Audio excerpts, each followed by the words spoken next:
I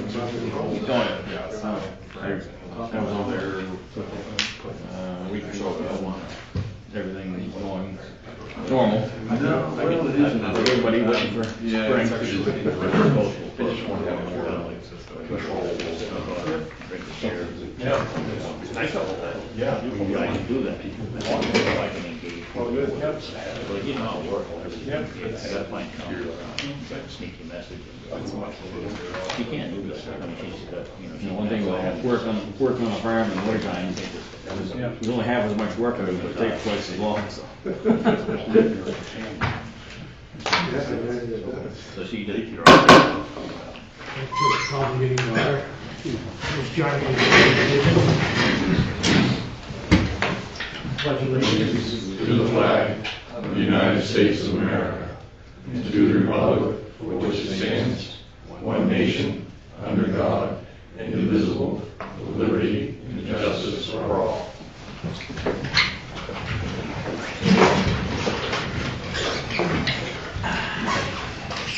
I'd like to do one other thing tonight. This always gets him upset. One other thing tonight. And normally we don't do it. We do it at the council meetings. But I would like to have a moment of silence tonight for the accident that was down in Flint.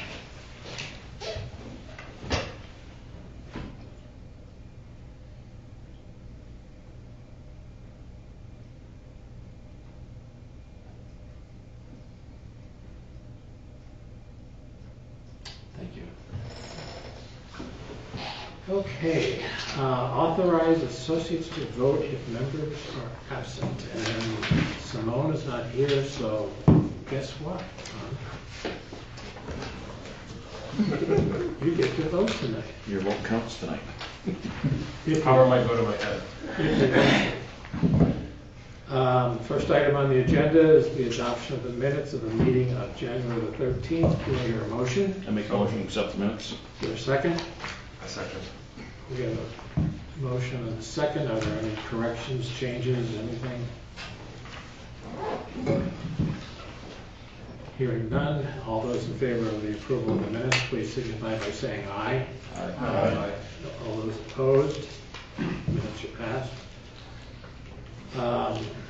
At this point in time, we don't have a public hearing tonight, but I would suspect that at some point in time after this meeting is over, we'll have a few of them to do. So the first item on the agenda under old business, we have some presentations. You want to introduce your guests? Yep. First of all, I owe everybody an apology. That item 5A, I've got down in 9A and 9B. Well, it's 9B and 9C. That's about what I wrote them in. You have a copy of those two ordinances right there. And tonight, we were very lucky to have Rob Folsom and Jeffrey Burney of Casella Organic agree to come and talk with us about sludge and what's in it and what is it and so forth. You're on. Well, I think usually one of the first questions that I usually bring up is, what was your ordinance written for when you say sludge?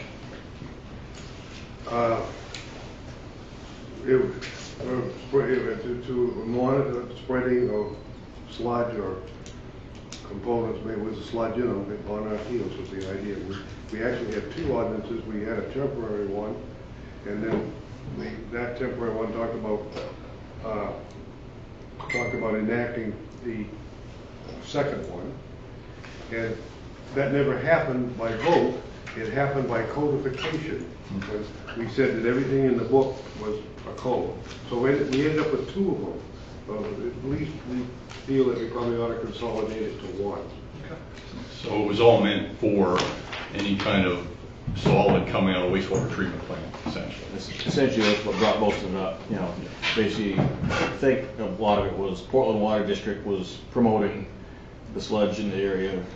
It must have been pushing 20 years ago now.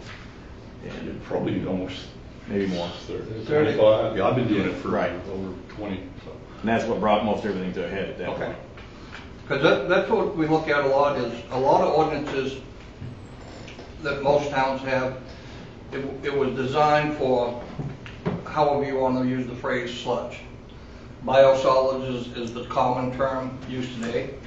It comes out of the municipal waste districts.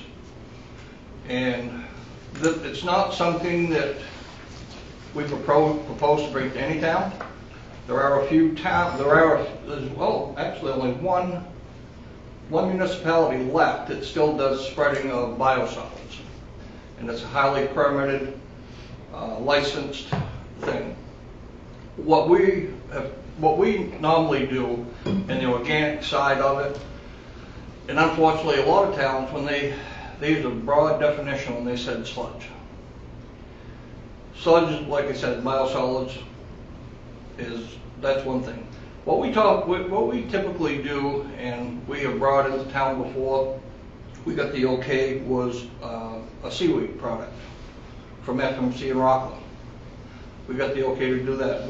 Today, what we bring to land is algae fiber, seaweed, 3 lime products that raises the pH in the soil, no different than any lime you would go down to Northeast Ag and buy on a farmer's use. Wood ash. Wood ash that we handle comes from a power plant. All they do is burn bark, chips, sawdust. It's no different basically than the ash that you would clean out of your wood stove and put on your garden, which has been done for thousands of years. One of the other products that we handle is the compost from Hawk Ridge, and that has even been licensed for use as a beneficial use product. Anything from landscaping to it's even licensed for food grade growing, garden media. And that's what we typically only bring to the farms. We don't bring sludge biosolids. So just to give you the full distinction, so when we deal with biosolids, what that means is it's sludge from a municipal wastewater treatment plant that's been treated to remove the pathogens. Also, we have to test it quite frequently to make sure that the metals are below the federal and the state regulations. And the state regulations are a lot more stringent than the federal regulations on metals. We also, quite a bit different than 25, 30 years ago, a lot of the wastewater treatment plants, one, have a whole lot less industry going into their receiving waters, so they're not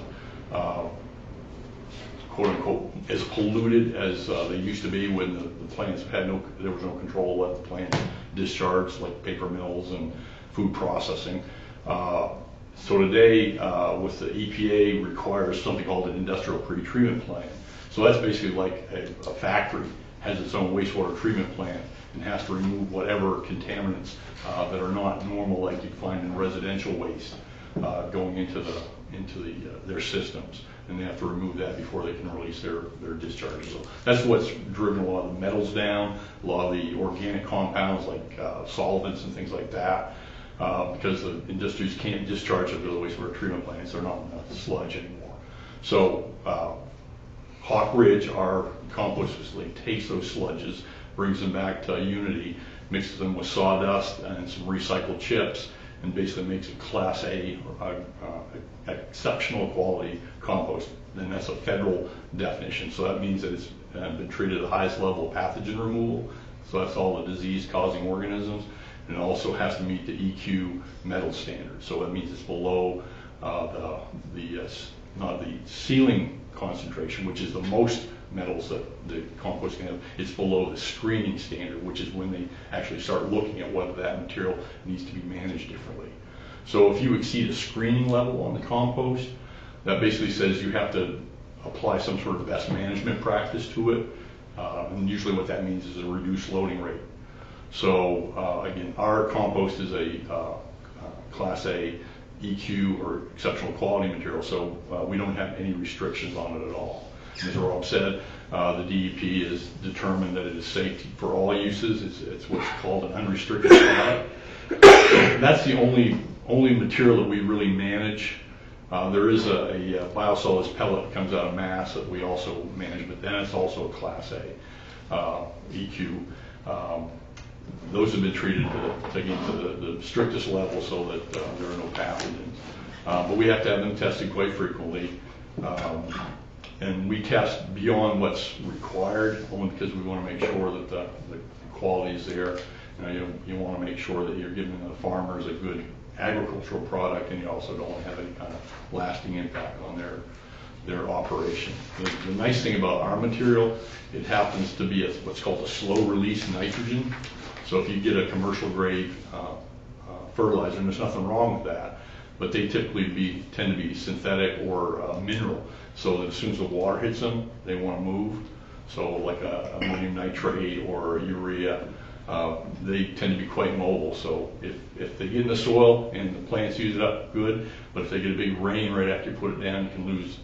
With ours, it's a little bit of that type of materials in our material, so they get that first burst of nutrient in the crop growth, and then the rest of the year it's just slowly released because it's tied up in the organic matter, and that organic matter breaks down slowly throughout the course of the year. So you can think of it this way.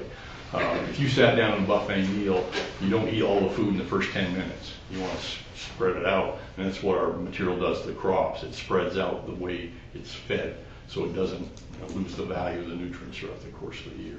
So that's the only material that really falls in this quote-unquote sludge category. All the other products that Rob listed there pretty much are what we call byproducts. So wood ash, he's absolutely right, nothing but clean wood burners. So for example, if there's an ash at a paper mill, sometimes they burn tire-derived fuel, they burn their own paper mill sludge. We don't take that. We don't manage it. We take it. We take it to landfill for cover because again, if they're burning tires, you don't know what's in it. If they're burning their own short paper fiber, you're not really sure what's in there. So the only ashes that we manage in our suite of materials that we sell are the clean wood ashes. The lime materials he was talking about, those are just recovered lime materials from the mill. So they never really come in contact with the paper making or pulp making process. They're actually just used to kind of break down and bleach the material as it's shipped up. And so it doesn't get all used up, so they recover that wastewater and they dry it out, and they use it 3 or 4 times in their own process. And then when it's not strong enough for that purpose, then they have to waste it basically.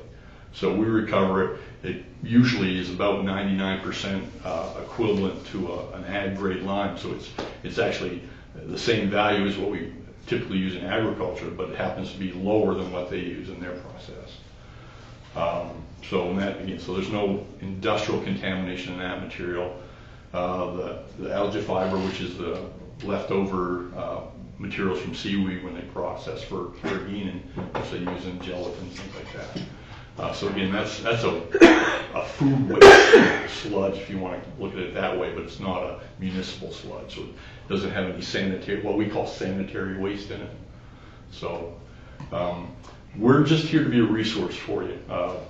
We could have brought slides and pictures, but I think we prefer, if you want us to come back and be support as you put your team together to decide on what to do, excuse me, that we could happily help you with that. And tonight we're here to answer questions if you've got them.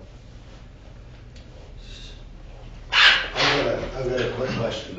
For those who don't know me, I'm Chris Pelletier. I run the town's drinking water and wastewater systems. What are the risks as far as PFAS and stuff go? I have to ask. No. That's the topic of the day right now, and it is a concern, and it is in these materials. But again, it's kind of tied up in the organic material, and it's much lower than what's really concerning. So if you look around the country right now, you got places like Minnesota, Michigan, you got Hoosick Falls, New York, Bennington, Vermont, Peace Air Force Base in New Hampshire. All of those are major releases of these compounds. So in the case of Peace, it's AFFF, which is a firefighting foam. In Bennington and Hoosick Falls, it's the actual release of the chemical from a manufacturing plant. So I believe the Bennington one was actually being used to make Gore-Tex, water-resistant clothing. So they treated the fabric with that, and then they dried it. And when they dried it, those emissions went up their stack. They didn't even realize what they were doing. and basically this plume of that chemical kind of spread over the town. In Hoosick Falls, I think they actually discharged the stuff right to a river or to the ground, so it was contaminating well water. West Virginia, same thing. So that's where there's really some serious concerns, serious contamination. But as far as PFAS contamination from what we do, there's only one instance of that happening, and it's the one that made the whole thing blow up in the state of Maine, this farm down in Rundle. Yeah. But there's a lot of unknowns about that operation. That was happening back in the 80s, Right. 90s. I did a little research. Yeah, I'm sure you have to. Right, there was about 20 years worth of sludge spreading on a farm that got into a municipal well. Yeah. Contaminated the well, and that's why I came tonight, so I could Sure. listen in. And so, again, the real details that haven't come out because the DEP went in there, they did their evaluations and did some testing, and they found a couple different types of sites there. They had what they call the industrial sludge site, which was where they were spreading short paper fiber, or what they call wastewater or paper mill sludge on one part of the field. And that was back in the early 80s, and they did for 2 or 3 years. That was where they had the highest level of the PFAS in the soil. And then they had 2 sites on that same farm where a Gunquit and I want to say Wells also spread sludge. That was in the 90s. That was municipal wastewater treatment plant sludge. So that one had, I think it was anywhere from 10 to 100 times less concentration in the soil there. Again, once the DEP did their evaluation, all of a sudden the farmer filed a lawsuit and access to the site stopped. And there's a lot of rumors, and so I really won't go into that, but they haven't really looked into how the farm is really operated. Basically had a contamination mill, but apparently that's kind of been cleaned up, but by this time you can't sell this milk. The soil levels are still right off the charts. But what the funny thing is, and this is where I was going with the organic stuff, is that's stuff that was with the paper mill, has been there for roughly 35, 40 years. The material that was there from the treatment plants has been there for 30 years, yet the water underneath that is just barely over, well, actually, right there on the farm it's over. The well that they actually pumped and they got hit in their well was below the lifetime health advisory. So they didn't have to do anything, but they did just out of abundance of caution. So that stuff's been there for 30 to 40 years, yet you would think if it was that high and it was moving, it would be right off the charts. That water would be glowing when it came out of the faucet. And again, what they're finding there is it's just kind of like at the need to treat level. So the whole problem right now is there's a lot of balls in the air. They don't have a proper testing method for anything but drinking water. They don't really know how it moves. They thought it was, being put on the ground and going down to the groundwater. Now they see from that farm that's not true. The health effects, we've seen health effects in sites where there's high impact, but realistically, we have exposed ourselves on purpose to this stuff more than we have through our agronomic utilization. We have Gore-Tex clothes, we have the nonstick pans, we have the Scotch-guarded carpets and couches. All that is full of PFAS. And in fact, the state toxicologist said his 2 biggest concerns about exposure are household dust for toddlers and younger because of the hand-to-mouth, and the dust levels are anywhere from 10 to 100 times higher in the dust than they are in the water or the soil. For adults, it's their diet. So, hate to pick on the cookies, but there might be something in that plastic, but it's adult diets, and it's not diets of farmers that use biosolids on their land, it's everybody's diet. So 99.7% of people in the U.S. probably have some level of this compound in their blood. That's the bad news. The good news is it's dropped precipitously since they first realized this was a problem. So back in the late 1990s, early 2000s, they banned one and they got a voluntary ban on the other. The PFOS is one compound. That's the most common one. That's the one that's in the firefighting foams. And then PFOA, that's the one that's been using clothes. So they've banned those, and they're no longer used in the U.S., Canada, European Union. There's a few rogue nations out there that are still using it. But so in that span of time since the early 2000s, the concentration in blood has dropped between 65 and 85%. What it was back then. So it went from in the 20s to 30s down to in the single digits now, and it's continuing to drop. We see the same thing in the sludge. Nobody knew it was in the sludge back in the 1990s and 2000s, but every 10 years or so they do what they call a sludge survey, and so they test it for all the things they were known to be there, metals and things like that. And so they actually happen to have samples from that time period still stored in their freezers in Cincinnati, Ohio, I think. And they actually took them out and tested them. And the levels of PFAS at that time were significantly higher than they are today. And as I said, we're the main source of them. People just basically washing clothes, washing the floor, washing bedding, what we eat and what we excrete goes into the system. And so, but the numbers are going down, they're not going up. So that's the good news. And as I said, we intentionally expose ourselves to these chemicals every day and have for 40 years, or actually it's been in commerce since the 40s, so for almost 80 years. So there's no big outbreak of everybody that's worn Gore-Tex. Again, it's the people who have these big industrial releases that have really been impacted. And so that's, there's still a lot that's not known, but from, the problem was there was a lot of hysteria created. I think in a way it was good because it kind of opened people's eyes, but in another way it kind of just aggravated things because now everybody wants the fix today, and they're not waiting for the science to play out to tell us what we're fixing. So it's basically, yeah, we know this compound's out there. We know in big amounts it's harmful, but in these background level amounts, clearly we haven't seen anything to indicate there's something to rush in. And again, the state toxicologist also said, I don't want to put words in his mouth, but it was either, it's not in the top 5 or the top 10 of what he's worried about. He's worried about lead paint, he's worried about arsenic, he's worried about radon. This compound is not one of the big ones he's worried about. And again, with what we do, I did the calculations on basically how much we could potentially put down if we took every ounce of sludge that was generated in the state and we put it on what's out there for ag land.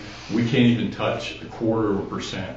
So that tells you what the exposure from using agriculturally is really, and people don't like to hear this phrase, but this is the reality of what we do in life is acceptable risk. And so when we get in our cars and I go home, we're taking acceptable risk that somebody's not going to T-bone us on the way home. We're not going to walk out there and there's something going to fall off a plane and hit us on the head. We kind of expect that because of the controls, because people inspect cars, they inspect planes, and because we inspect these materials, the risk of someone being harmed by it is infinitesimal. I'll never say it's 100% safe. I won't say it's zero risk because there's no such thing. But I will say that all the research that we've seen, and we've been doing this for 30 years, and none of what we've done has impacted anybody except positively with improved crop growth, better soils, etc. So, and to that point, if you get some good crops growing and you get good vegetation, you're more than likely going to protect your water supplies as well, especially surface water. Well, thank you for answering that. I have my customers. Somebody told me I give too long an answer. I probably should have said, that's always fine, don't worry about it. Yeah, no, that wasn't good. No, because, and obviously I encourage you to do your research. Again, use me as some sort of support, but there are other opinions, other perspectives, and don't take my word without doing your own investigation, because obviously I'm working for the company. But again, I've been doing this for this company for over 10 years, and in the industry in general for almost 25 years. So I'm fairly confident in what we do, and I wouldn't be here if I was embarrassed or worried about the legitimacy of what we do. But certainly understand the need and the right of a community to protect its resources, and so we want to help you do a good job of that. At the same time, give our farmers some of what they need as well. So let me ask a dumb question here. There's no such thing. No, this is, No, I've been to Washington, no. There's no- because this is a kind of a whole new ballgame, but early on in your explanation, you were talking about, separating and going through, so you kind of clean things up. And here's the clean stuff. Yeah. What happens to the material, the whatever it is that's left? How does that get destroyed? That has, well, if it doesn't meet the standards, it has to be landfilled, which is unfortunate. And that's kind of the bind we were put in back in March of last year.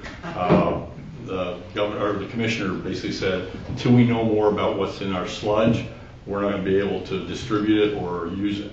So we went for about 3 weeks, and other operations stopped altogether. Others were down for 2 or 3 months. And this was in the spring, so we're at full capacity, getting ready to market for the year. So there's some panic though. So we did have to divert some material to landfill. And at the time, we were told, oh, there's no crisis. I have an overhead picture of our facility about a month after they imposed that. I keep telling people, we never got ready to pull the nuclear option, which means close our doors. But we had to think about it because we didn't know when the end was going to come on the moratorium when we get back to business. What concerned us was there was no other option. Landfilling is okay, but it doesn't solve any problem. It wastes valuable resources.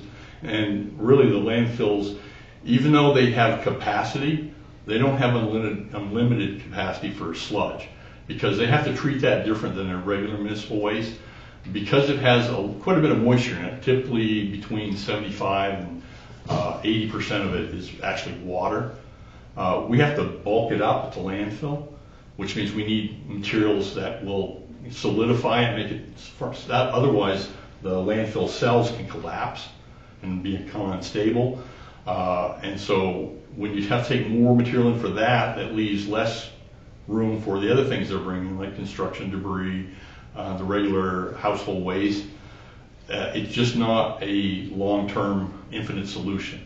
And then they were talking about incineration, which unfortunately this compound does not burn at a normal. What we have in Maine are not incinerators. They're waste energy plants. They actually generate energy from the trash. If they were to get their systems up to speed so they could destroy this compound, they would be energy consumers. So that would just blow their model all out of the water. They would not get renewable energy credits, and their business model would be destroyed. So it's not even a good option for Massachusetts. It's just it just kind of pushes it off to something else. And again, if they were to get behind this incineration in this state, we're probably looking at 6 years out. It'll probably be at least 4 years for permitting, another 2 years to construct, because no one's going to start building anything until they have a permit, especially something as sensitive as this. And I would almost bet that there would be some sort of injunction and they'd stop them. Because the other side of the incineration is, well, okay, it's going up the flue, it's going up the stack. And we don't know if it's 100% destroyed, so you're going to have to strip it out. So just in case there's something left, and then what do you do with that? Because at that point you're concentrating, which means it's more hazardous to the point where it is a hazardous waste, and there are no hazardous waste landfills in Maine. You have to send it out of state. So, and I always hate to use this because it seems like a threat, but it's not. It's just reality. The more of these options we take away, or the more sophisticated and energy intensive, it's going to cost us more to manage. And we're just the middleman. We're brokers. We take care of it. We find homes for it. But eventually, where we go to take it, they're going to say, "Oh, you don't have any other choice. So let's see, how much will we charge you today?" And I have an example from New Hampshire where they're dealing with this as well. City of Concord, they are expecting their sludge management bill to go up by $500,000. City of Portland, they spend $1.7 million on sludge management, basically through us. and they're looking at potentially doubling that next year. They don't know. We really don't know right now. You know, we're lucky because our company also owns one of the landfills. But, you know, we're not being predatory. We're just, if it costs more to manage that material in the landfill, you're gonna have to charge more. So there's so many balls in the air. So once again, I'm giving a long answer to a pretty simple question, but yeah, that's where the bad stuff goes. It goes to landfill. If it's really bad, then it has to go out of state. To New Jersey. Well, hopefully. Other questions? Anybody in the audience want to throw out anything? So where do you get the raw product that you? We get it from the wastewater treatment. We actually have a contract with a local truck driver. They'll leave dump trailers and roll-off boxes at the utility. They'll fill up the boxes. Our contract hauler will go down, pick up the truck, bring it to our facility, dump it off. Or if we have more material than we can manage, then we'll take it out to the Juniper Ridge landfill. Does it come out from out of state, or is it We all do, of yeah. We Maine's? have some that comes from out of state and some from our. It's probably about 50-50, or maybe that's probably about 50-50 on what comes from in-state, what comes from out of state. But the out-of-state stuff has to be processed because you can't take anything out of state to Juniper Ridge, our landfill. We could take it to Norwich Walk because they're a private landfill and they can take out-of-state waste. And so who is monitoring your product before it lands on anyone's? So we have to have it sampled and tested 8 times a year. So that goes to an independent lab, and then the results go to the DEP, and they review that on an annual. Well, they review it on a quarterly basis. We have to report quarterly with them. Why here? Why? Why here, Pittsfield? There are farmers here that like the product. We have- The whole state of Maine is a potential. Wherever you have agriculture, it's a potential place for it to be used. Usually, it's used for feed crops, grain. Grass, tip hay for animals, and maybe some grains for animals. But we also use a lot, probably a third of our product goes to landscaping. Mm-hmm. Yeah. And So, do organic farmers accept your product? no, and they can't, only because in their rules, anything that contains municipal biosolids is not allowed in organic farming. How close do you live where your product is bred?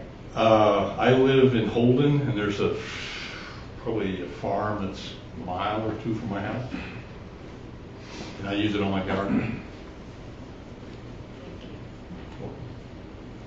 Other questions? Tom, you want to jump in here? Well, just one of the observations, as you said earlier, you know, as soon as somebody says sludge, everybody, ears perk up. And that's what the problem was, 20, 25 years ago, was everything was named sludge. Right.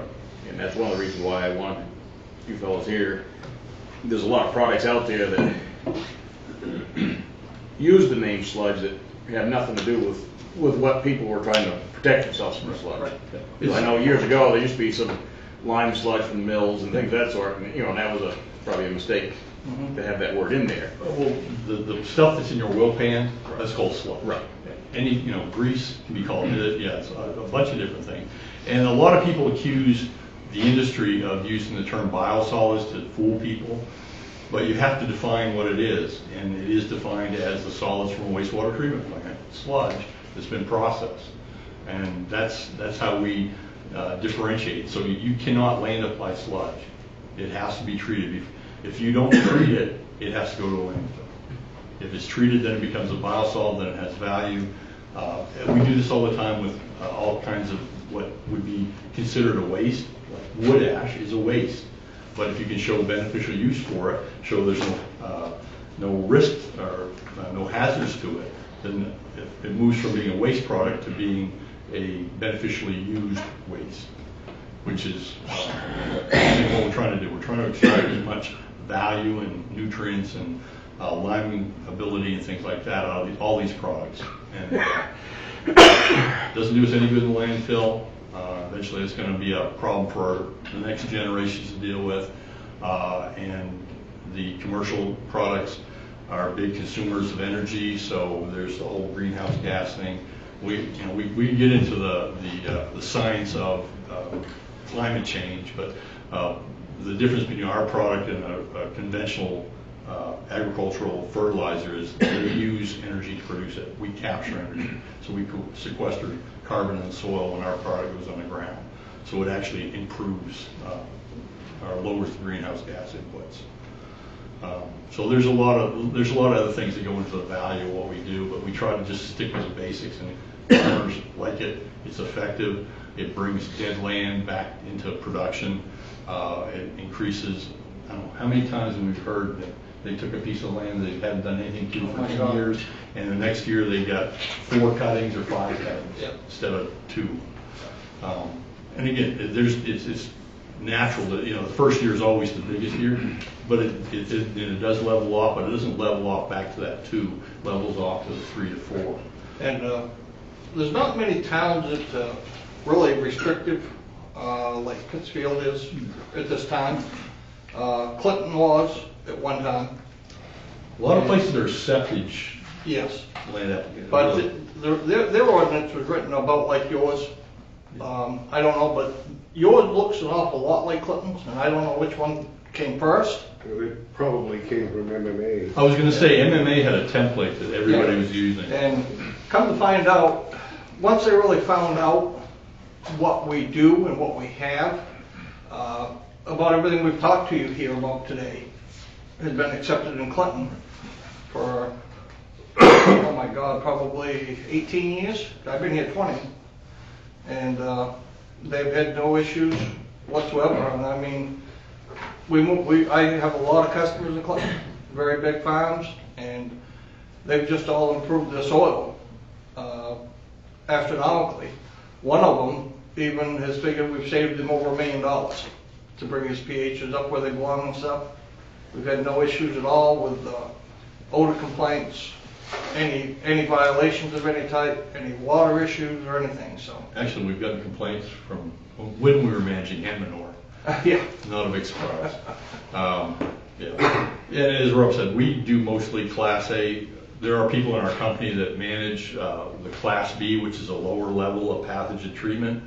But that's basically because the generator that they work for, the treatment plant, has the land already permitted, and they just want us to manage their program. So we don't go out and market that. That's just going into a utility that already has their land permitted and just running the program, showing them how to properly calculate their loading rate so they don't put too much down, do the soil testing for them, just basically manage the material for them. So but we, as what Rob does and what would be covered by your ordinance, would not be those materials. It would be the Class A. Any other comments? Doug? Do you know how many, do you have any idea how many towns do not allow the spreading and how many do in the city? Well, given that there's over 400 some odd towns, we have an ordinance book. And I want to say there's probably a dozen ordinances, but they're not all strict, cannot do. Some of them are like Clinton, that some materials are okay, some aren't. There's probably maybe a half a dozen. It's just an outright ban. Yeah. And it may be more. I mean, I'm just ballparking. I mean, the book is that thick. Some of these ordinances are that thick, just because they threw everything under the sun in it, or they put it in their overall ordinance book. So instead of just giving us the ordinance alone for sludge, they gave us the full book. And but I want to say, yeah, it's probably in the 12, maybe as much as 18. Maybe. But a lot of them have been changed as time went on too. Like seaweed's allowed now, wood ash allowed now, lime products are allowed now. A few of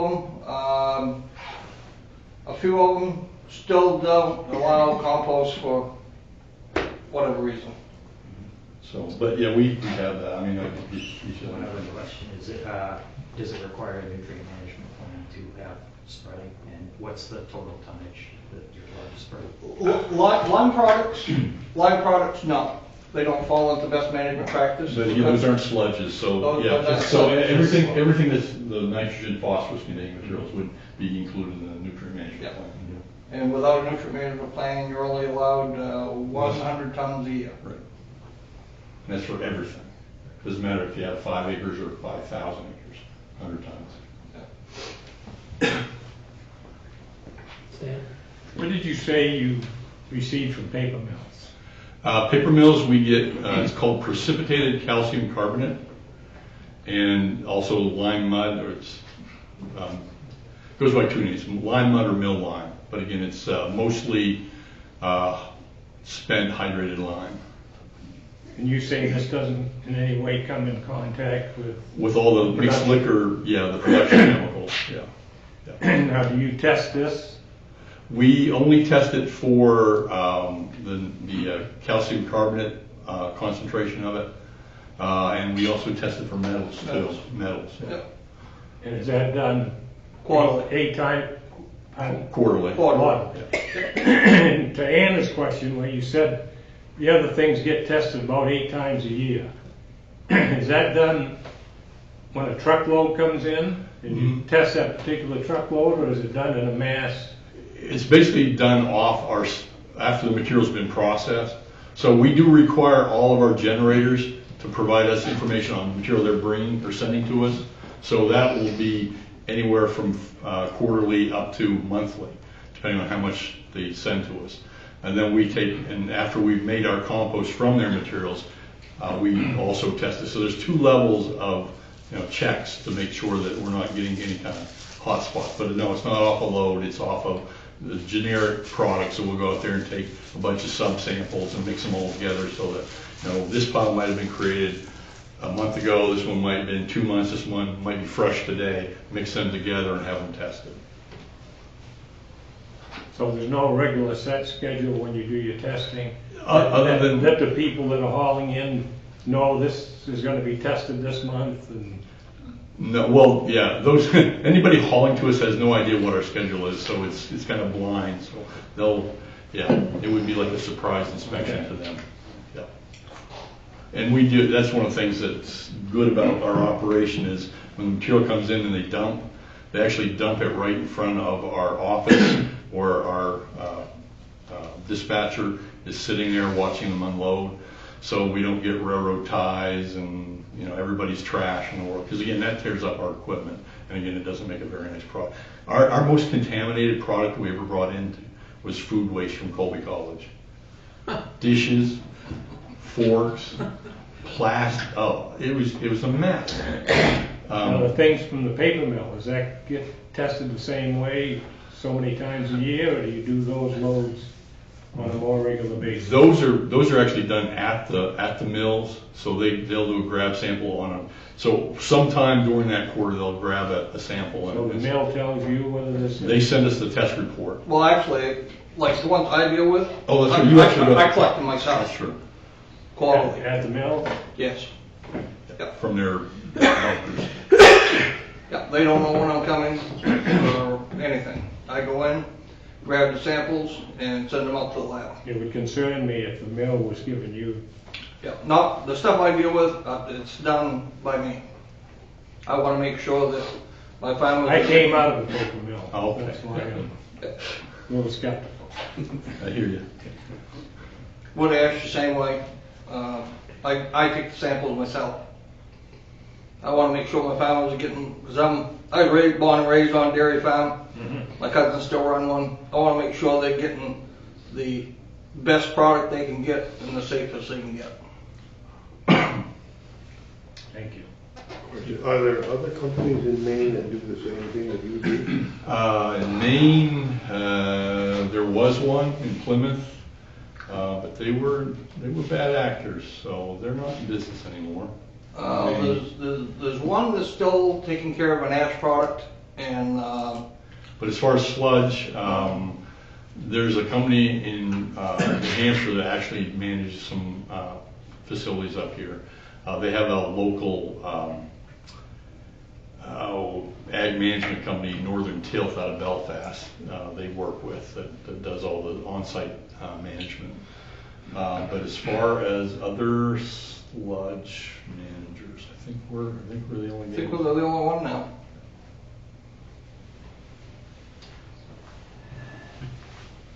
Gentlemen, thank you. I'm going to make a suggestion. And obviously, we're not gonna take action on this tonight. I think my suggestion might be that maybe we put together a little sub-work group and spend a little time and put something together with that work group. If that sounds good. That's what we want to do, and we're calling it a work group because we want to be able to have maybe somebody from out of town that runs a farm or something, be able to put their input into the thing. Yeah, you should get all stakeholders involved, the water systems, farmers, and again, we'd be happy to come back and or even if you just had a list of questions you want us to respond to, we'd be happy to do that as well. Are any of the farmers that are here tonight have their concerns they would like to express? I think that I don't know why this is up for discussion now, but we had originally talked that I think the town was under the impression that spreading wood ash was the same as spreading sludge, and I thought that was resolved. It has been resolved. It has. Yeah. So now the town wants to change the ordinance to allow spreading of sludge. One of the things that I'm most curious about is do the farmers feel there is a need to have a sludge? Should we just say, no, we can't bring it in at all? That's a kind of why I think maybe it should be addressed. And certainly if you're doing that, you want to make sure that you don't exclude other products that don't fall under the definition of sludge, because that still might be valuable. And I think that was the concern before. I think what happened in Clinton, it was sludge, but the definition was so wide open that it became almost any industrial byproduct. And anytime you put industrial ahead of byproduct, that gets people nervous too, like the mills. But if it's just wood ash. Wood ash, limes, the compost is totally up to you. Matter of fact, which ball field did they want to use it with here in town? I think it's MCI. Yeah, that's what it was. And Trevor was ready to go, and I go, oh, wait a minute, guys. No can do. And they go, what? That compost is used everywhere. Yeah, but you guys have done ball fields all over. Yeah, we do creation. And I go, self-police, so there's an ordinance in town. Yeah. So we respect that, and again, we want to work to make something that works obviously more in your favor than our favor, but we'd certainly like to have an opportunity to be here as well. I think that's basically what we need to do is put together a group to discuss this, and because a lot of things have changed in 20, 25 years. Have the different options. Look at different options. Do we need a motion on that? No, we really do. Okay, so if everybody's comfortable, we'll put together a work committee to begin to put something together, and chances are you might back here again. Anything we can answer questions or supply you with information or anything, just give us, either one of us, a holler anytime. And we can give you contacts at DEP if you need to speak to those folks as well. I wondered if it would help, what would be helpful to us if we started off with definitions of what was sludge and what wasn't. Is that something you could furnish us? Oh, absolutely. Yeah. Yeah, I mean, there's basically standard definitions for that's used in the state, and so that would make you consistent with what the state rules say. So yeah, we can certainly provide those definitions. Yeah, I mean, at one time, even simple things like sawdust, it was a waste, it was a byproduct. That was that supposed to be in anybody's ordinance? But a lot of towns had the waste ordinance. Right, that's what it was. That's kind of what captured everything. It was because it was generated from a process and because it was no longer used. And sawdust was a good example because it just sat on piles for years until I think it was George Mitchell actually got it included in something that made it a recyclable material. And because we used to get it for almost nothing for our blending of our compost. And all of a sudden we're paying $900 to $1,000 a truckload for it. because now it has value. And then when they started the pellet mills, oh my gosh, we were like third or fourth in line to get that. So it's the waste thing changes really quickly when you can discover the value in it. Yeah, we know all about buying sawdust. Hell yeah. Yeah, it used to be buy a tractor trailer load for $200 or $300, now You $12 pay for the fuel. or $1,500. When you can get it. Well, I don't have a problem getting it, just a problem paying for it. Anybody on the planning board want to be on this committee right now? Say that again, Jim? Anybody volunteered? Yeah. Okay, we got 2 or 3. Okay, we got Tom, we got Anna, who's the third one? Oh, Mo, How about Chris Pelletier? I'd like to sit on it. Chris. Chris, and then you don't have to be a resident of the town of Pittsfield to be on that committee or a member of this board, which you'd have to be a citizen there anyway.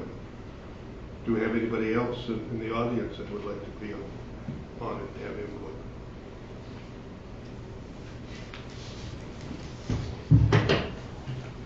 We'll run something in the paper, Okay. we'll run something in the Rolling Thunder, see if anybody. We did advertise this meeting in the Rolling Thunder, by the way, too. Gentlemen, thank you. Thank you for your time. Thank you. And not working for a company right at this moment, the patent question I had. Is anybody here, I travel the road quite often. It's the shortcut road. It goes from like Rite Aid back over to Palmyra Road. Spring Road. Spring Road. What's that? The Spring Road. Spring Road. Thank you very much. You guys realize that you have 2 culverts over there that's completely collapsed and they're bad? You have places in the road that deep. I'll pass that on. It's not public It's works. probably the Palmyra section, right? No, unfortunately, it's on the Pittsfield. I noticed there's a heck of a bump when I went. Well, what happened is the 2 culverts that completely collapsed. That's why you have that little sharp dip in the road like that. And I'm surprised somebody hasn't taken a front end out over there. Well, it's shocking. Well, this weather is really, yeah. Well, no, it's been there since late fall. That's another story. Yeah. Thank you guys. You have our Anything phone we can do number, for you? so happy to. Yeah, fix that culvert on the way home. What's that? Fix the culvert on the way home. Well, Well, maybe not. Item B. Review the items on page 137 and 138 of the 2013 comprehensive plan and provide written recommendations requested by me at the January meeting. You have those. Excuse me, could we back up just a little bit? I plan on asking Mofka, how do you pronounce it? Mafka? If they'd like to come next meeting and speak, and I just want to pass that on to everybody, give us another perspective. I didn't think it would be a good idea maybe to have both here tonight. Yeah. So, Yeah, it's good. all right, excuse me, go ahead. No, go ahead. You have that material in your packet? Land use plan?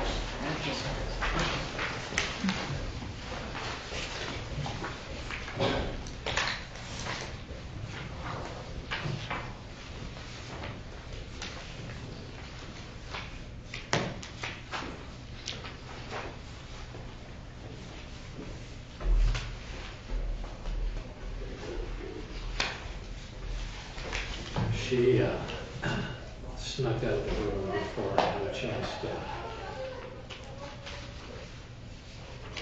ask her a question.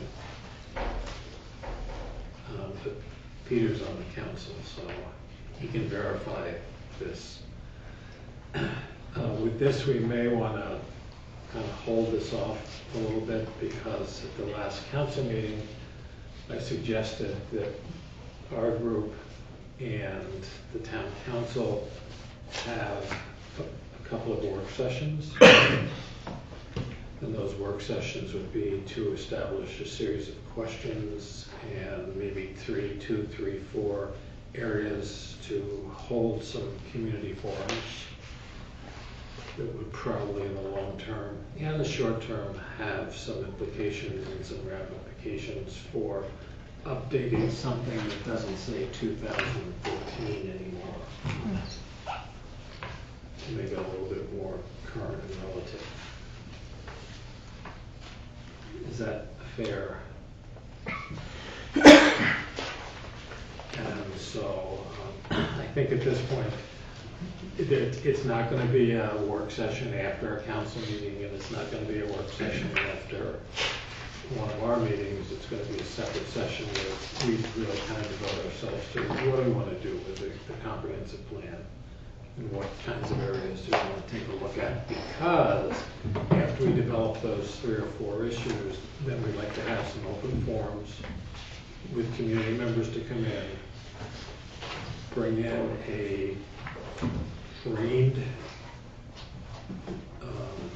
discussion leader that has no emotional or strong opinions about some of these things, that can lead a discussion to come up with some ideas, and then after those discussions take place, then come back. This is we're looking at something that's probably going to take 6 to 7 to 8 months to begin to put together. But the idea being that we need to think about what kind of a community we want to have here 5, 10, 15, 20 years from now. And with the council and here, we don't get a lot of input. And so we wouldn't even have the meetings down here, to be honest. We'd have them someplace else. So people don't feel as though they're being recorded every time they breathe funny.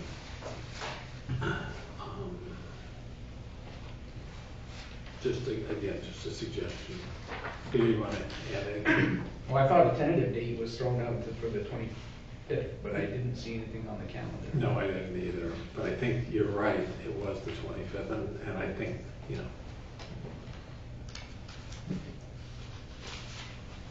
so if we can get that confirmed, then we'll get a note out to the planning board.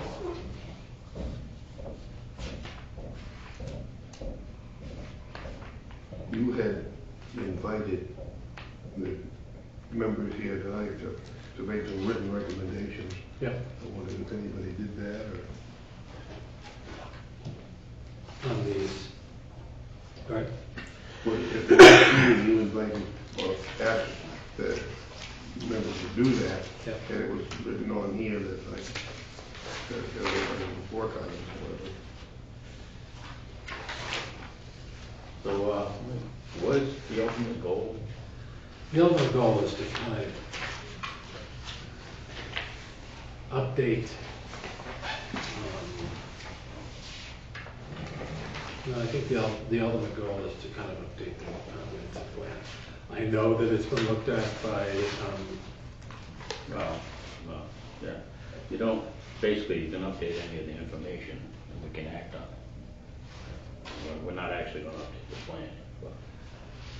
Well, I think the potential is there to make it a little bit more current, and to hear some things that some people in town are saying, what some of their concerns are.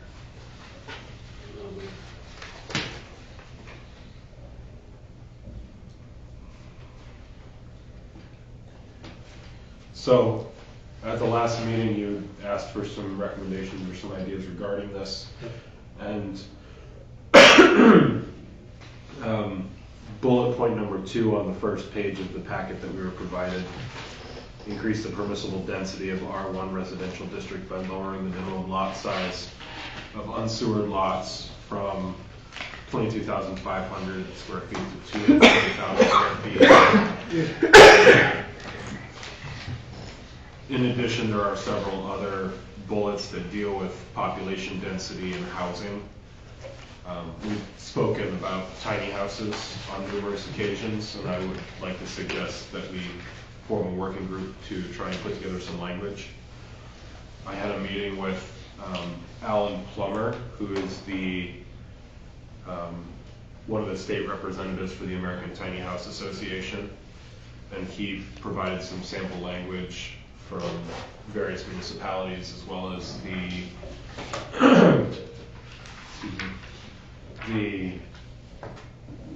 International Residential Building Code, which defines tiny houses. And he also is pretty up to date on the current legislation that's moving through the State House. So he said he'd be willing to sit down with the working group and help us draft some language and look at what we have on the books currently to address any potential issues. If anybody's interested in doing that, I'd be willing to help out with that as well.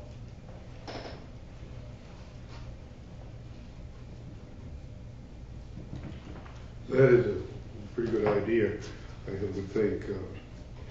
I've got quite a lot of information that I've got through MOBIA, the Code Enforcement Officers Association. And one of the biggest issues is with MOBIA, you have to inspect the construction as it's going along. Well, usually those things are built somewhere else, so we don't have the ability to inspect them.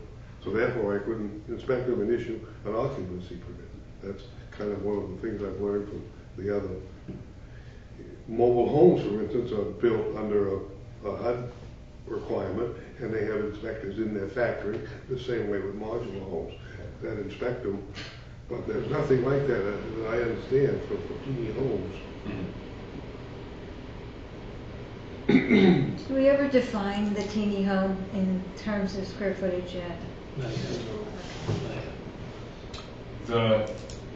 The building code that I just referenced, the International Residential Code, does define tiny house. With the chairman's permission, I can read it off. Go ahead. So, let's see here. General definition of tiny house: a dwelling that is 400 square feet or 37 meters squared or less in floor area excluding lofts. So, a dwelling under 400 square feet. And the code then goes on to stipulate several different sizes for various required components. So like a loft has to be X size with X slope. Stairs or ladders have to be at X slope or X degree of rise, et cetera, et cetera. Egresses and various other components. Any mention as to what it sits on?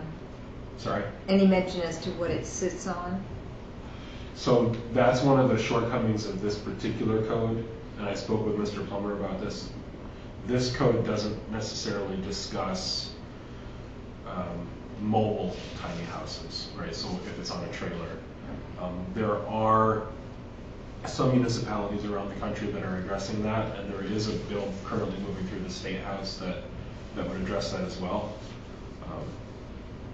So not here, but yes, there are various other codes that can address that. What we have right now is that the Appendix V, I believe, is what you're quoting out there. And basically that's exceptions to the requirements of the building code.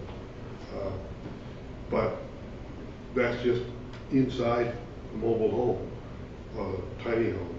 The foundation requirements are the same as they are for any house right now as far as teeny homes go. So it doesn't make them movable. Right. It's not an exception to. So if it's a dwelling, it's still a dwelling. It still needs to have the same foundation, theoretically, as any other house. Trailers have wheels, right? Right. They don't ever take those off when they put them in the park, and They don't have to. they don't have to, but they can. But they can. Okay. So how's that different from a teeny house on a trailer? Well, it's built under certain codes with inspection as it being built. Aside from that, I mean, in terms of coronavirus.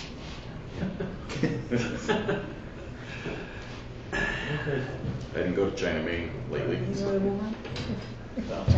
I think Ron's right.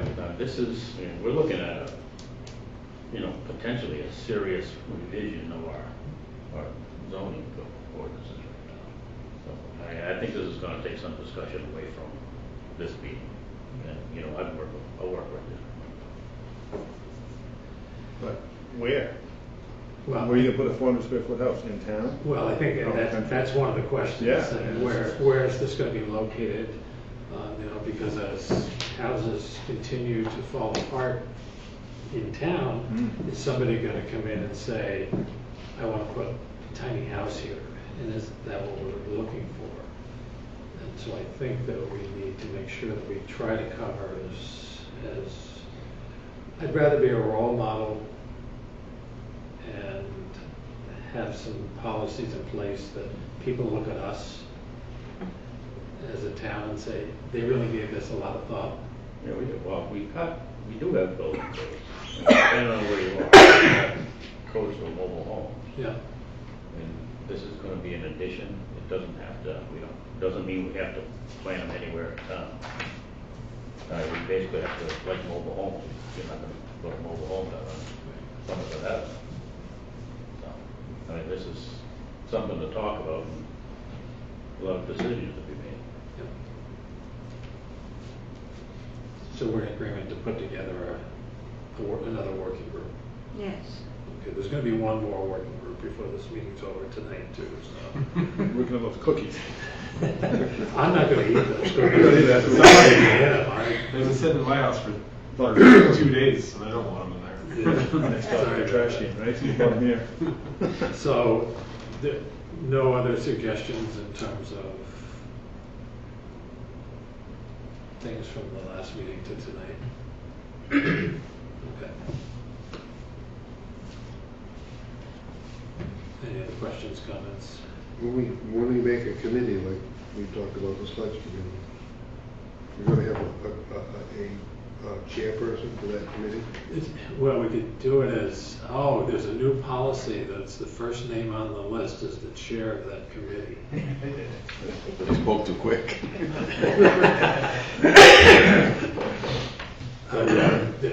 There should be but they can select their own.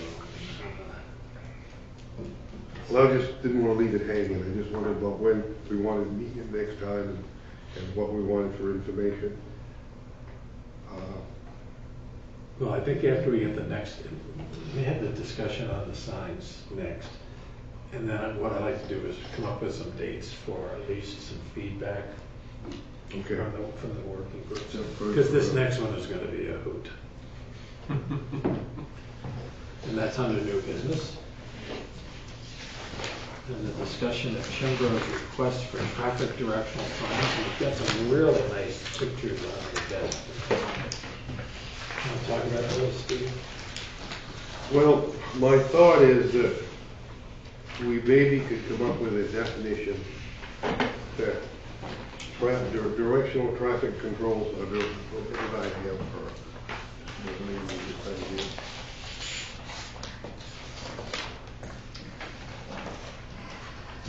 Traffic directional signs. And we could put a definition of what those were, and then it could be allowed. You could put some verbiage in there like these traffic directional signs are only for traffic direction, not advertising or something like that. That was one of my thoughts when trying to come up with something that would work. Chimbro has a problem that their delivery, their customers and their employees can't find where all their different facilities are. I think the new trailer manufacturer, Class Nitro, up in the industrial park has the same issue there. People coming in to pick up their product and so forth don't know where they can go because there's no directional signs. So I think we should make sure that if we come up with a directional sign that it's not allowed to have a Coke bottle on one side of it or just direction. So what do we need to do, Steve? Amend an ordinance or is that? We have to amend the ordinance to fit that in. Sure. I haven't had a lot of time to work on it. I was hoping to be a little more prepared, but. Should that change in the ordinance happen before we actually take this to the next step? Let me rephrase the question. When does Chimbro want these signs up? Well, they want to put them up in the spring when they can. Early summer, spring, something like that. Right now the ground's frozen. They don't want to do it right now.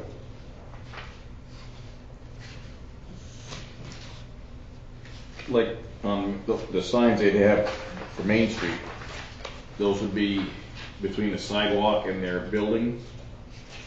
That's sign A that they're talking about there, would be on their property. Right. Out of the right of way of the road. Looks like the There's same some other sign. ones that are more of an issue. For instance, the ones up there on Route 100, by the corner of North Main Street and Detroit Avenue. Which one? Right. One by where corner coverage is, there was. Okay, which sign is going there? That would be signed. B? Yeah, Is this one 6 foot? That's The problem with that one is that they would have to lease it off from somebody's land. I don't believe they can put it in Route 100 right away, so they are gonna talk to the DEP and see what the DEP has to say about it. But that one, they'd have to try to negotiate a lease to put that sign there on private property. Yeah, what's right away width on Route 100, is it 66? 66 feet. So the panel is where the actual wording is, so how tall is that sign actually? Well, the person standing there decided to give you around, right? So, I would say, depending if the person is, 8 feet? well, if the person is 6 foot, probably 8 foot sign. That's how- What would be, the easiest way to define something like that is the town decides they put up directional signs or ladder signs and charge whoever wants to put their name on it, because one of the things I haven't figured out how it would work, if Chinbro puts their sign up on their land and shows all of their directions, and all of a sudden Von Woodruff wants a sign showing where his place is, Chinbro's not gonna want to put it on their sign. I haven't figured out any way how we can address that. You know, Timbro has one sign, which is, G. There's no issue with sign G. I'm surprised they didn't put one down there, going down lower, that across the bridge. Right.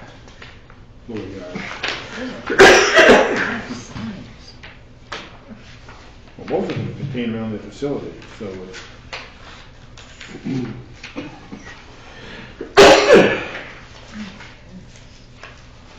Some of them go on the building themselves, and you could address that, and again, not as an advertising sign, but a directional sign. What's the problem? Is it square footage or something? Or the advertising and square footage? Well, one of you read the sign on this, a business can have 1 or 2 signs per business depending on its location, so some of it exceeds that. Is directional different? A directional sign different? No. There's something that can be added. Well, that's the problem, is what's a directional sign, you know? How about 2 per building? Well, you just like, you're just thinking, at the shopping center in Newport, there's a couple signs there say, you know, tractor trailers use the other, you know, the Route 2 entrance for deliveries and rear or something like that, you know. That's fairly common, seeing things like that, which are directional, but it really doesn't necessarily have the store name or business name on the front of it. Well, this sign would have to have the right business name on it because it's reference to the business. So, Steve, this was prepared by somebody at Chimbro. That's right, yeah. All right. So keeping with the theme for this evening, my suggestion would be that we have another work group. And we meet with that person from Chimbro and have them kind of do a presentation to the work group. And between now and that time of that meeting, questions, concerns that the planning board has, we put those together so that when we meet with them, we can address at least initially. I'll help, but I don't want to be the chairperson of the. Well, it depends on the alphabet. I do work with these guys, but I'm willing to help. And I'd like to be on this one. So, Yeah, see, that's another example. You come in off of Route 100 and you wanna go to Brent's place. Yeah. I'll put it on How do sign. you know, that's where, if the sign was town-owned, you could work out something like that maybe. But I don't believe the town's gonna wanna buy a whole bunch of signs and do that. I guarantee there'll be nice signs. Well, what's gonna happen to every other business in town that wants a directional sign now? Over the west sides. That's what I can't figure out. That's why I talked about But the most town-owned sign. most of them are on Chimbrow property, correct? Yeah. Most of them. And most of them are right down by the facility. Right. There's nothing else there. The state will allow, they have a permitting process and so forth, and they'll allow directional signs like that. They're only maybe 4 inches tall and 16 to 18 inches long. But you see those around town. Yeah.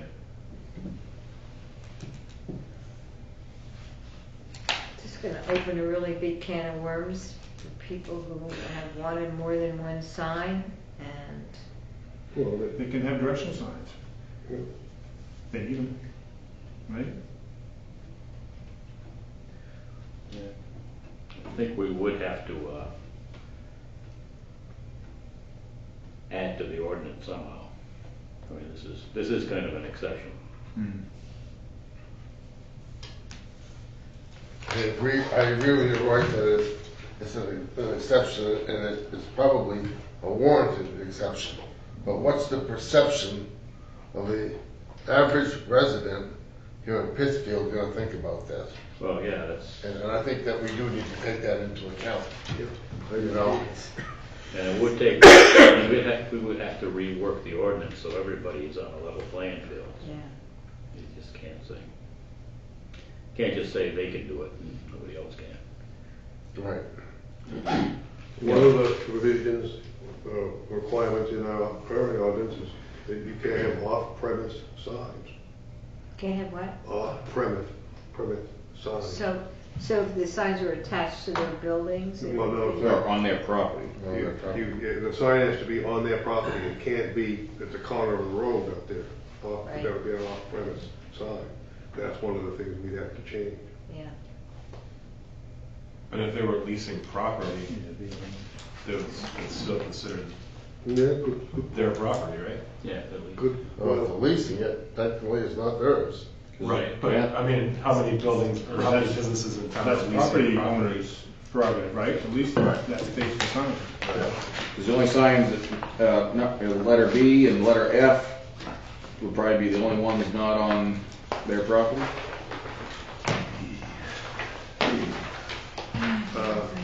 B wouldn't be on their property. Right.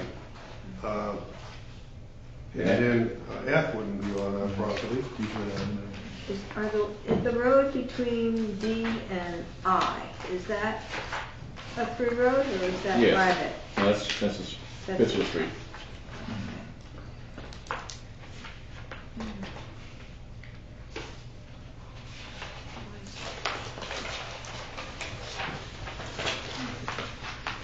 Mr. Chairman, how many people would you like on this working group? and with this one, I think we should have at least 3 or 4. I can help out with this. This is the authority group.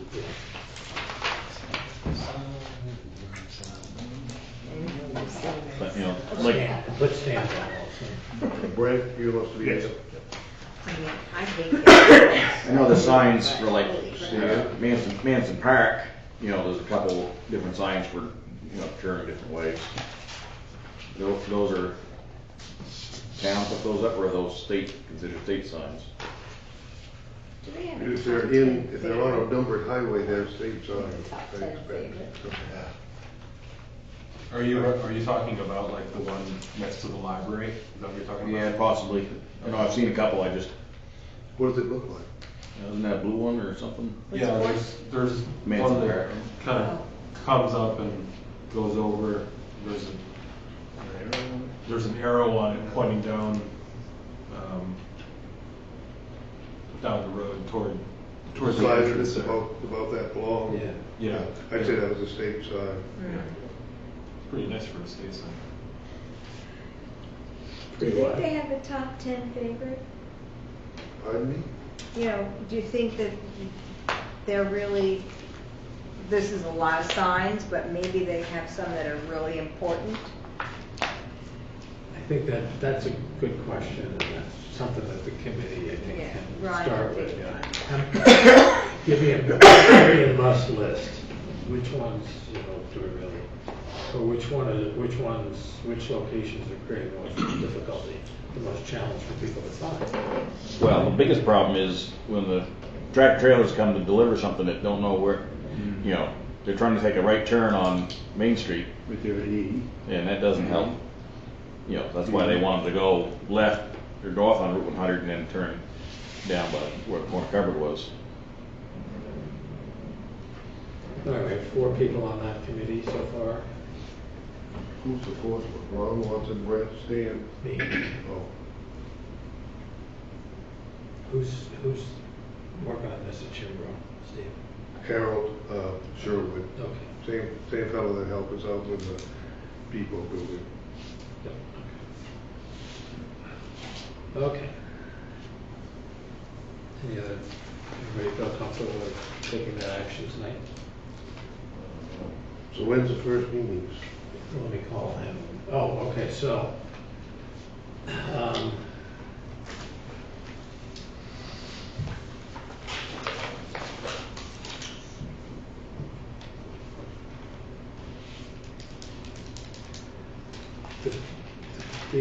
this one, they want to do something by the springtime.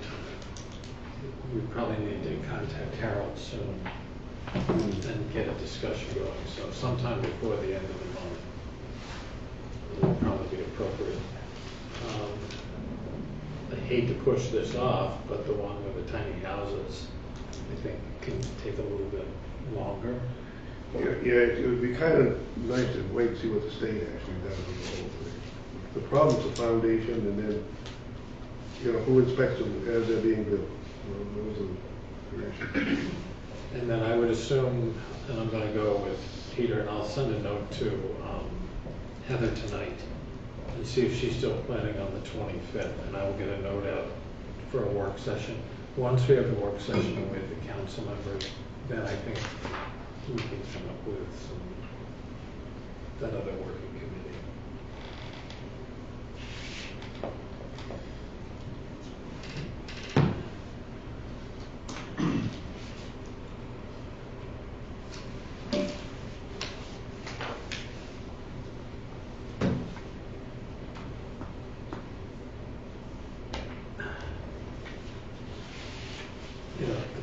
I want to ask a question, but I don't know how to ask the question.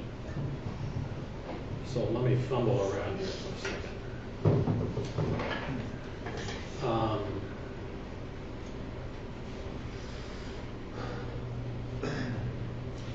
I think the next 10, 15 years are going to be critical years for the town of Pittsfield. The reality of the situation is a multi-billion-dollar corporation is not going to move to town. So what's going to keep the town vibrant and alive? And I think the purpose of maybe, and I think if, and somebody can correct me if I'm wrong, but I think Vaughn on several occasions has mentioned, you know, that maybe some of the policies and some of the ordinances are not user-friendly and would discourage people to maybe look someplace else instead of coming here. So what do we need to do to make it so that people want to come here? And again, that I think depends upon the kind of town we want to have. Maybe this needs to be a residential town, you know, and forget about business. Let's build some houses, whether they be little houses or big houses. But what do we want, and whatever that's going to be, does the comprehensive plan under the ordinances lend themselves to encourage people to move in? I don't know if that makes any sense or not. One of the things that's different now recently is MUBEC, Maine Uniform Building and Energy Code, applies to the whole state of Maine. It's only going to be enforced by people, by towns with a population of over 4,000 or one under 4,000 that chooses to do it. But that puts the illness on the contractor. Think about that. That contractor is supposed to build to code now. But I'm glad I'm not a contractor because that's an awful lot of details to go onto a contract. But that's what this law is now. If you talk to a contractor, they'll agree with you. But what's going to happen is if some contractor's going to build something that collapses or isn't right or mold or something like that, and he's going to get sued. And that is going to really bring the attention that these guys need to know what they're doing. Does he have to build the code in the towns that aren't under MUBEC? The MUBEC applies to every town in the state of Maine. A contractor is obligated to build to that. The towns under 4,000 aren't authorized or don't have to do the inspections and the enforcement unless they choose to. But If the you're contractor building- has to build for that code, right? I'm sorry. They have to build for that code, They do. regardless of the town. Regardless of the town. So a 3,000 people town, how are they gonna know whether that building meets the requirements or not? You know. That, But- you know, If you don't put the right beam size, header size, and something fails, and that contractor is liable. that's right. It's very simple. Absolutely right. So that's- If you build it yourself in a town with under 3,000 people, you still have to follow code. I'm 99% sure you do. I'm just curious, because Yeah. Yeah, I mean, you have to follow code, but the problem is, if nobody's inspecting. right, It's the same thing. unless you build a barn. Then you know, but you just, you know, Agricultural barns are exempt. Yeah, that's correct. But it's about like the plumbing code, the electrical code. You can do your own plumbing in a house that you live in. You don't necessarily have to own it, but if you can do your own plumbing if it's your resident. But it has to be code. No one's going to, well, yeah, that does get inspected. The plumbing permit. So there's always been codes, but now nobody's checking to see if the codes are being, No, there hasn't always been codes. there hasn't always No. been. The town, the state feels they should be, and so that's where MUBEC comes in. And now MUBEC applies to every home in the state, every building in the state of Maine. New construction, not. New construction. Right. And is someone checking to see? Well, yeah, I checked the construction as the place is being built here in town. I don't see But I don't see the problem. well, in Newport, you won't necessarily get inspected. That's the. And the problem is with MUBEC, it adds cost. Okay. And someone may go somewhere else where you don't have to follow that. Or if it's not going to be inspected, they may do that. Doubles prices in some cases. So, But I don't see anything wrong with that. I mean, but they'd have to go out of state once it's moved No, back. No, I mean, if you go to Detroit or Corinth or someplace that they don't actually inspect, Oh, whether it's framed right or whatever. And then they In can theory, do they're it. supposed to follow code, but they don't have to. If nobody's looking, yeah. what will happen is eventually somebody will build something that's a problem, they'll get sued. That's right. Word will get around and everybody's done. gonna build by code. Right. But in Pittsfield, we are required to do the inspection. Because we have over 4,000 people. Well, I don't want to put words in your mouth, but you just said something that I think is important.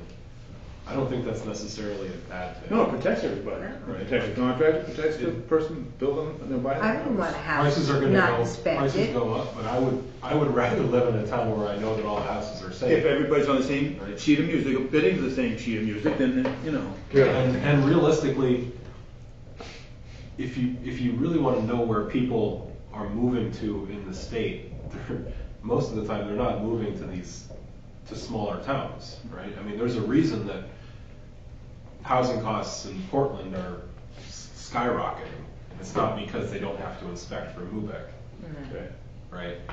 So. It's because they don't have to walk too far to Dunkin' Donuts. And you can't even find a used house in Portland. There's nothing on the market. Well, there's only 5 houses for sale in Pittsfield right now. Yeah. And there's usually 50. That, there's a demand. But where? There's no place to build. I think it's kind of important for us to look at being in the middle of the road with things that people are looking for. I don't think you can lean all towards businesses. I don't think you can lean all towards new houses. I think with a town this size, we need to kind of be middle of the road to try and get the kind of people that want the atmosphere here, a decent school, a hospital, and I don't think that people are going to come here and say, oh, I'm going to get a job at Pittsfield, because I don't. I think we're a bedroom community of Bangor, Waterville, and Augusta, and so we've got to have some other kind of a draw.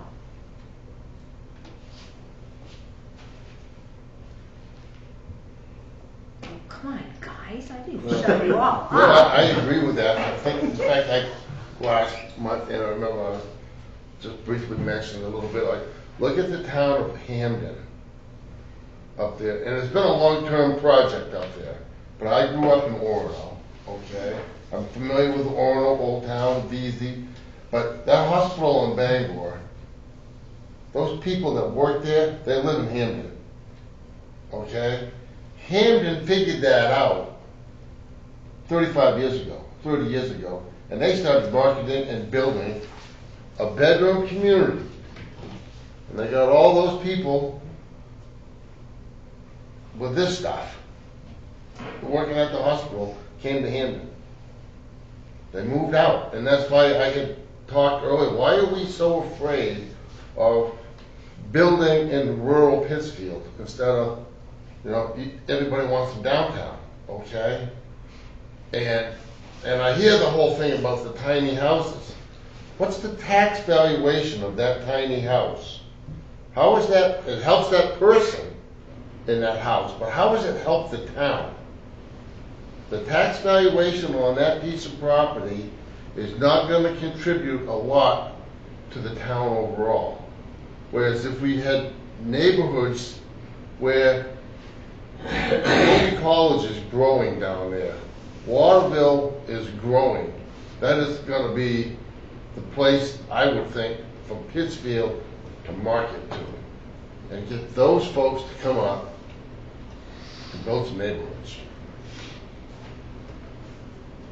And that's what Pittsfield doesn't have. That's what I think we need to do, and we could maybe look at Hamden as a model. Of course, Colby's probably not as big as Eastern Maine Medical, and they have other nice outlying communities not too far from Waterville as well. And Augusta has the same types of areas. They got, what is that, Manchester out there, they got Reedfield and those areas, but I think that we are in the middle between Augusta, Waterville, and Bangor, and that's what I would think that we would strive to do. Is somebody just said it here, nobody's going to move to Pittsfield to get a job, okay? The jobs that are here, there's probably not going to be anything that's going to add 200 jobs in Pittsfield. So, we talk about looking at the comprehensive plan. I just think that I think we've probably been spinning our wheels for a little while. And if we continue to spin our wheels for too much longer, we'll miss out on this boom down here in Waterville. I would say 90% of the population growth residences in Pittsfield have occurred in the rural district in the last 40 years. Because, I've basically been here for 40 years and I know what was open, what isn't open. The number of houses built in Pittsfield, downtown Pittsfield, is probably, the single percentage numbers of what's been built in rural Pittsfield. Do you remember, I was not here, but the area beyond Summer Street, back at the farm. I don't know, the Chimbrow Brothers put that up, that development back there. What's Summer Street? Where? Okay, past MCI, make a left down. Oh, it's Dino Frost. Oh, okay. Oh, Yeah, down there, that section of homes, Between Dino's and the airport, that area. Oh, yeah, there. Yes. yeah, okay. it's in Those have been, most of those were put in what, 60s and 70s? was it put in as a development? I think it was more like the 40s. Yeah, it's in Kent. It was when Dow Air Force Base. Why were they built? Why? Jay Archie Kent had the foresight to see that they were needed. Housing for He people. had the lumber because he got it up and cleared the land so they could build an airport in Bangor. And who bought those houses? People like you and Families. I mean, I could see a development of tiny houses because we have younger people, they're not getting married, they're not having kids, they go to their jobs, be it Bangor, Waterville, Augusta. They come here, why? Well, it's safe for the most part. There are recreational activities like that river, which is wonderful. And I can see that make a nice little area of younger people to congregate, to make friends, to do things with, you know. And I think that's one way of starting it. Kind of simplified, I know, but It probably is changing for the 20s and early 30s, but you know, like you talk about Hamden, you can drive around and there's a lot of big houses. yes. And I bet you 50% of those houses that are huge have 2 people in it. Yeah. Yeah. You know, I'm in a big house now because all the kids are gone with just 2 people and a dog. Did that. You know, But like Mo was saying, the tax base for a tiny house, now if you're a family, well, you're not gonna live in a 400 square foot house, you're a No. family anyway. No. But you have, the reason, when I came from Connecticut, Rhode Island area, and I remember when basically trailers, you know, manufactured homes were banned because the taxes you paid on that home was not enough to keep your school system alive. And, you know, it just became a question of money. Yeah. One of the things I think would be interesting, and I'm assuming they would have this information in the office upstairs, but I'm not 100% sure. One of the interesting questions would be, what is the average age of people living in this town?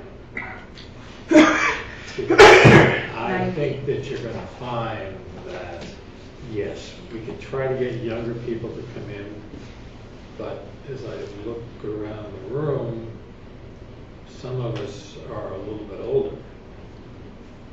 And and I don't know, it's just an observation, but when you walk through Bud's at any particular time, what am I going to say? Look at how old they are, people walking around. Exactly. And, you know, and related to that is eventually, at some point in time, those people are not going to be able to drive, or the person that's driving them is not going to be able to drive. And so what are the needs going to be of that kind of a community, which is going to be an older community? And I mean, 5 times in the last 3 days, all I heard on the damn TV is Maine has the oldest population in the nation. And what are we doing about it? Nothing. We're dying off. We're dying off. We're not doing a damn thing about it. And so, again, do something to be a model so that people can kind of say, yeah, maybe that's where I want to be, because, yeah, I may be not 85 years old, I may be 75 years old, but they have arrangements so that I can get to the store, I can get to the hospital, I can get to some events that maybe they're having at MCI. Maybe if the oh my God, I don't want to say this, if the theater's still around, maybe they're having shows at the theater, some entertainment kinds of things. That's what we need. You need to decide what kind of a population you want. I don't know if we're gonna get young people to come here to take care of us. I'm not seeing that as a big draw, Jim. I agree with you, Yeah. but Something's gotta be here for them, you know, because we all know those rats. But if they're not gonna be here to take care of us, then what do we have to do? Take care of each other. We take care of ourselves and we take care of each other. That's exactly right. And you provide,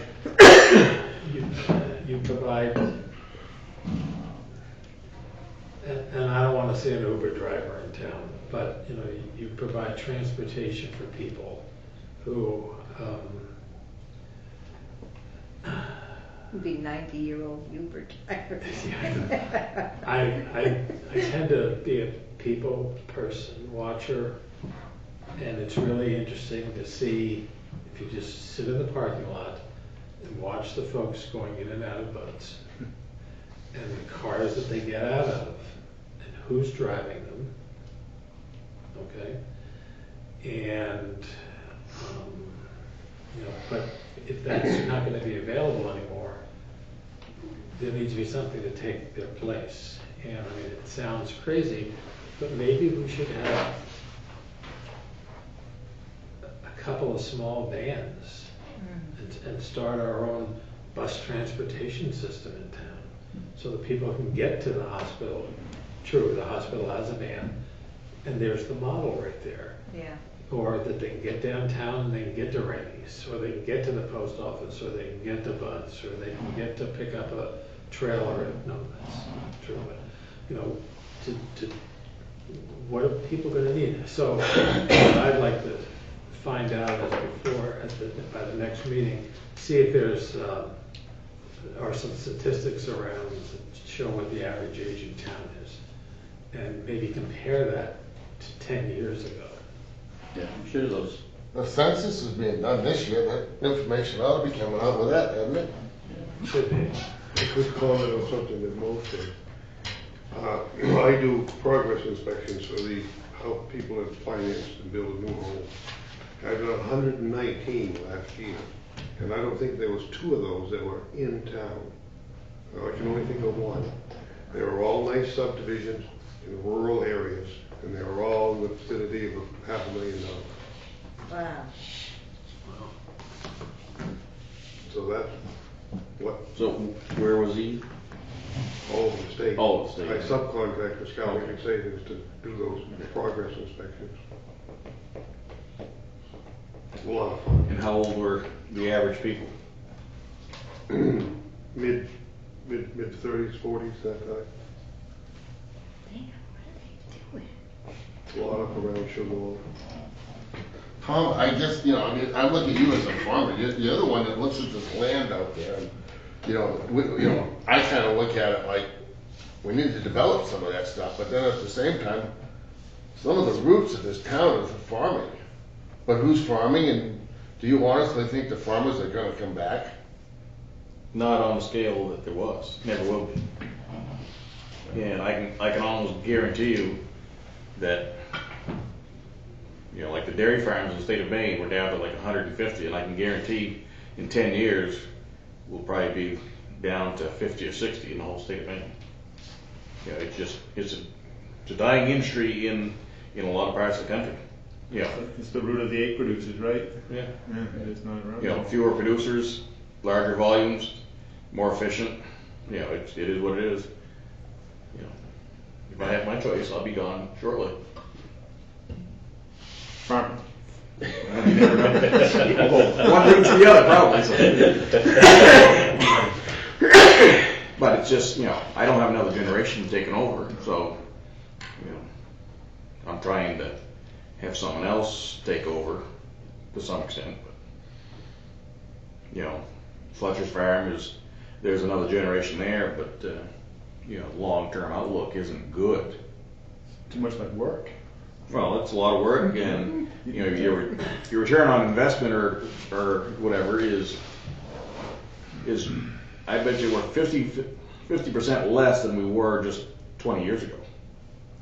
It used to be on most agricultural stuff, if you worked a little harder, you did better. Now it doesn't make any difference. Yeah. That's depressing. Yes, sir. I'd just like to offer a couple of thoughts. When I finished when I finished chiropractic school, my first job was in a community of 1,200, I want to say, Central California, and this was not the most picturesque town. It was nice, but property values were 50 to 100% higher than all of the surrounding communities because they didn't allow anybody to build, and all of the houses were desirable.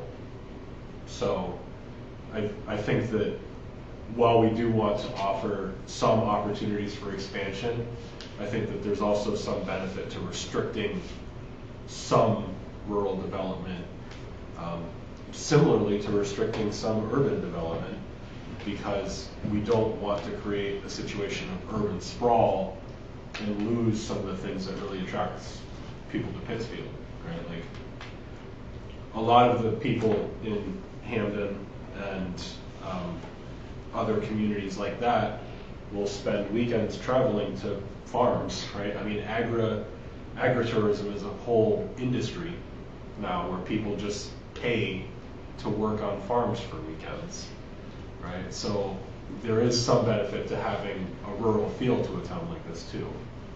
And I think we can find a balance. I'm not saying we stop it completely. One of the other things that I think we can think about too is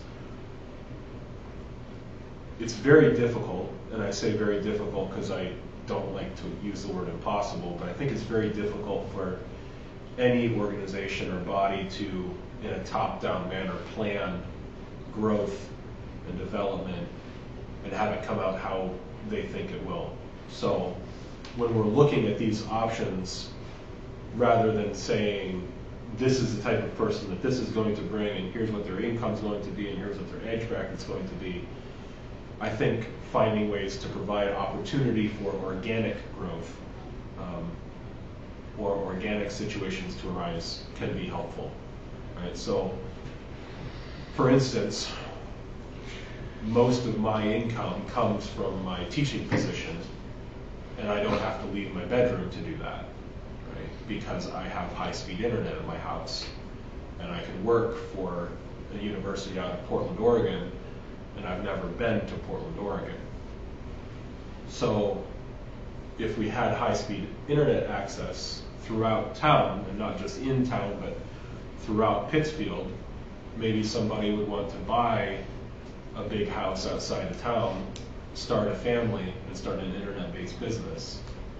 And they could do that and sell to people all over the world and never have to leave Pittsfield. So I think that looking at infrastructure, looking at facilities, looking at other opportunities can be helpful as well. And I would hope that those kinds of ideas will be generated from maybe some community discussions. Absolutely. It's interesting because that's the third time somebody's mentioned in the last week, we really need high-speed internet in town. Well, first of all, over the weekend, we really need internet in town. Which is a whole different problem. But that's, that's a, so hopefully we can get, that's, I think, the importance of having people maybe coming in and not doing it down here, but doing it, and Simone made the suggestion about it, having a potluck supper or something. What's the best way to get people talking? Feed them first. So, do something like that and have some community kinds of things. Well, that's a whole other kind of a ballgame, but so that's who we are. The other comment I was going to make is part of this discussion is kind of like, you talk about farming or agriculture. What are a lot of the advertisements that we're seeing on television right now for? Political ads. Beside the political ads. Tradespeople. Tradespeople. Exactly. I mean, Chimbro's got a great, they're a great ad. Try to find a plumber in town. Rick White, I love you, guy, but, So people don't want to get their hands dirty anymore. Everything is cyclical. So now all of a sudden we're trying to figure out ways to get people to go back to trade schools. And I'm going to apply for a job at Bath Iron Works because I want to run one of those big machines. Yeah, right. But you know, that may attract somebody's attention to that. I think the same thing. We tend to cycle through things so often, and you know, what was once old now becomes new again. So maybe there's hope for that. Some towns put students through school too, in exchange for so many years of service to that town. That's true. So there's a lot to do. So, nice discussion, good discussion. I have only one other thing that I want to bring up tonight, and that is that for your information, in case you didn't know this,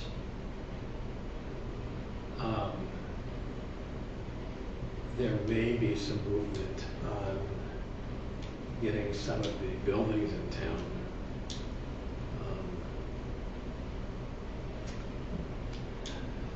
taking some people to court.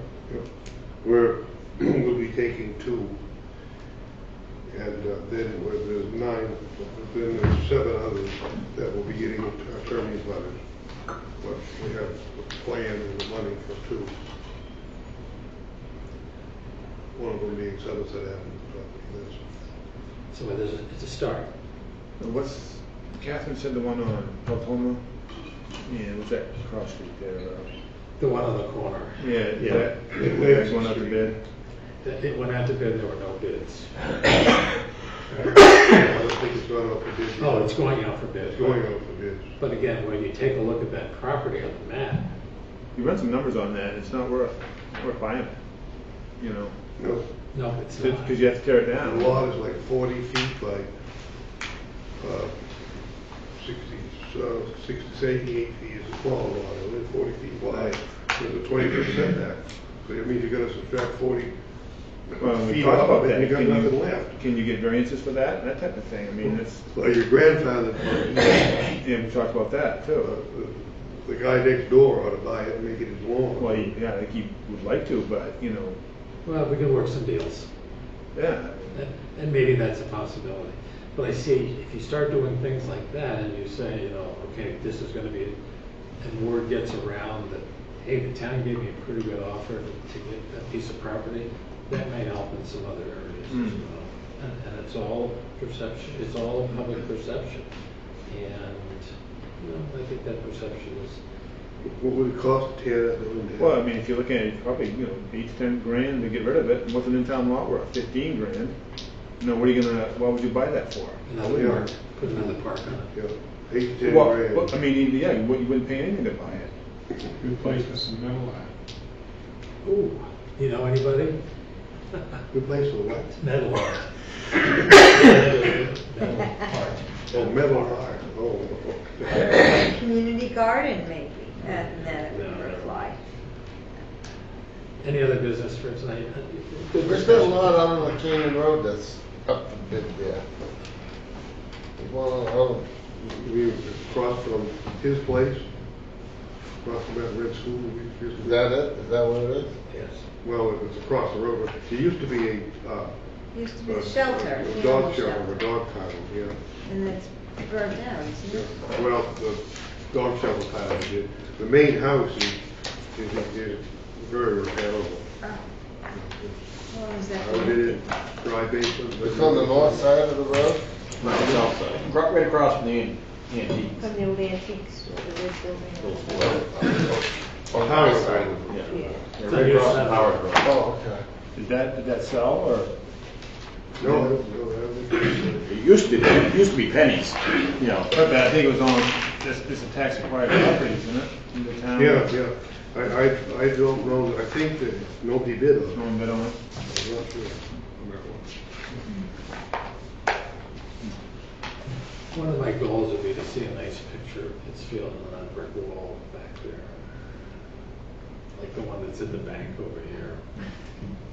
So that when people are having meetings here and they look out there, it kind of triggers something. And now on that note, I'll take a motion to adjourn. Adjourn. Motion by Al, huh?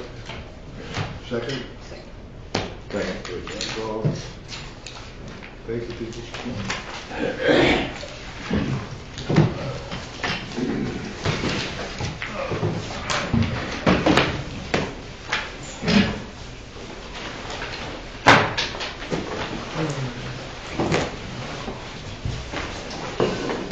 I'll take these cookies. Probably one of these, like the Lowe's. I'm not taking them home. You're not taking them home? Nope. Just off to the trash.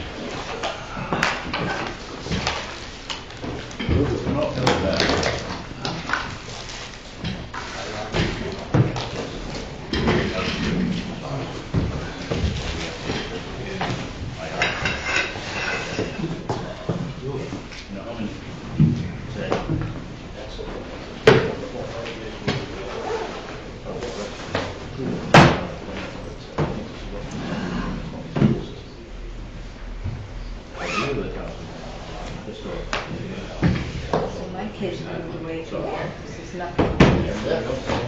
Nothing here to do. Nope. Not even to work, it's more like nothing to do. They all want to do something, you know, they want to be with friends, they want to go out to pubs, they want to go out to eat, they want to go out Yeah, we're gonna have a pub pretty soon. for a coffee, they want to probably, oh, and